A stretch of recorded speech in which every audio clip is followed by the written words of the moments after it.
বিয়ের দাওয়াত খাওয়ার পর আমার হাজবেন্ডের ফ্রেন্ডের রিসেপশনে গিয়ে আমরা কি কি করলাম, কোথায় গেলাম, কি কি ফান করলাম, সেই সব কিছুই কিন্তু আজকের ব্লগে থাকবে। সো মিস করতে না চাইলে অবশ্যই পুরো ব্লগটা দেখতে হবে। হ্যালো সবাইকে, আসসালামু আলাইকুম। কেমন আছো তোমরা সবাই? তো আজকে যাব হচ্ছে আমার হাজবেন্ডের ফ্রেন্ডের রিসেপশনের দাওয়াতে। আমাদের সাথে যাবে আমার হাজবেন্ডের একটা ফ্রেন্ড অঙ্গন ভাইয়া, আর একটা ফ্রেন্ডও যাবে। উনি হচ্ছে বাইক দিয়ে যাবে, এই জন্য আমাদের সাথে যেতে পারেনি। তো আজকে আমরা যাব হচ্ছে মহাখালী কমিউনিটি সেন্টারে। রিসেপশনটা কমিউনিটি সেন্টারেই হবে। ওই দিন রাস্তায় প্রচুর জ্যাম ছিল, আর আমাদের যাওয়ার কথা ছিল হচ্ছে সন্ধ্যা 7টায়।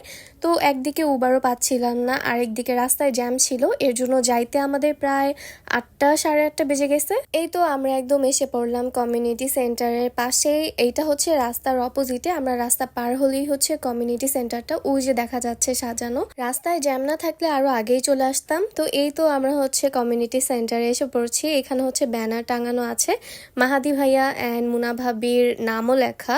তো এই তো আমার হচ্ছে আজকের ড্রেসটা এরকম দেখতে, একটু ফ্লাওয়ার টাইপের ড্রেস পরেছি আজকে আমি। সিঁড়ি দিয়ে উঠতেই দোতলায় হচ্ছে খাওয়া দাওয়ার ব্যবস্থা করা হয়েছে, আর 3 তলায় হচ্ছে ওনাদের ফাংশন হচ্ছে। তো এই হচ্ছে অঙ্গন ভাইয়া, আর উপরে যে দাঁড়ানো এটা হচ্ছে নাফিস ভাইয়া, সবাইকে হ্যালো দিচ্ছে। যাই হোক, তো আমরা এসে পড়লাম। এই যে এখানে হচ্ছে ব্রাইড দাঁড়ানো ছবি তুলতেছে। আজকে ভাবে একদম অফ হোয়াইট টাইপের একটা শাড়ি পরেছে, অনেক সুন্দর লাগতেছে। তো এই তো আমরা দুজন হচ্ছে দেখা করলাম, একটু কথাবার্তা বললাম, যেহেতু আগের দিন একদমই আমাদের কথা বলা হয় নাই। তো এরপর হচ্ছে ভাবির সাথে 2-একটা পিকচার তুললাম। আর এইখানে হচ্ছে ভাইয়া ভাবি দুইজনেই আছে। ভাই ভাবিকে মাশাআল্লাহ দুইজনকেই অনেক সুন্দর লাগতেছে।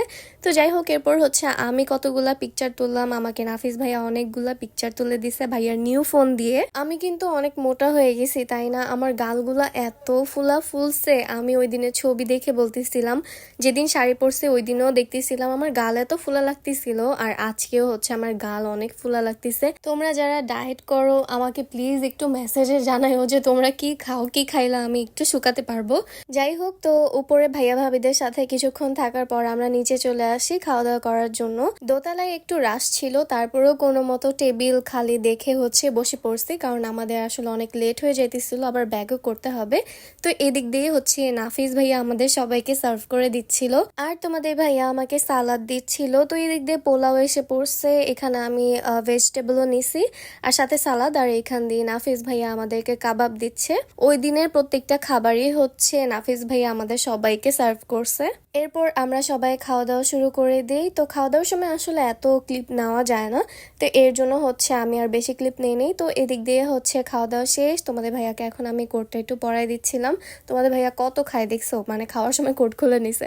যাই হোক, আমরা আবার উপরে এসে পড়লাম। এখানে তোমাদের ভাইয়া আর ভাইয়ার ফ্রেন্ডরা মিলে ছবি তুলতেছিল, আর আমাকে বলতেছিল ভিডিও করার আগে যেন আমি একটু বলি, তাহলে সুন্দরভাবে একটু দাঁড়াবে, পোজ দিবে। এনিওয়েজ, ওই দিন আমরা সবাই মিলে অনেক মজা করছি। তো এরপর হচ্ছে চলে আসে মাহাদি ভাইয়া সবার সাথে পিকচার তুলতে। আসলে ভাইয়াও অনেক ব্যস্ত ছিল, এর জন্য ওইভাবে পিকচার তোলা হয়নি তোমাদের ভাইয়ার সাথে। এরপর হচ্ছে মাহাদি ভাইয়া অঙ্গন ভাইয়াদের সাথে পিকচার তোলার পর ওনারা দাঁড়িয়ে দাঁড়িয়ে গল্প করতেছিল, আর হচ্ছে বলতেছিল অনেক রাত হয়ে গেছে, এখন আমাদের যাওয়া দরকার। তো এরপর হচ্ছে ভাইয়া ভাবির একটা এন্ট্রি ভিডিও নেওয়া দেখে আমরা ওই দিনের মতো চলে আসি। তো আজকের ব্লগটা এই পর্যন্তই। আই হোপ আজকের ব্লগটা তোমাদের কাছে ভালো লাগছে। সবাইকে আল্লাহ হাফেজ এন্ড টাটা।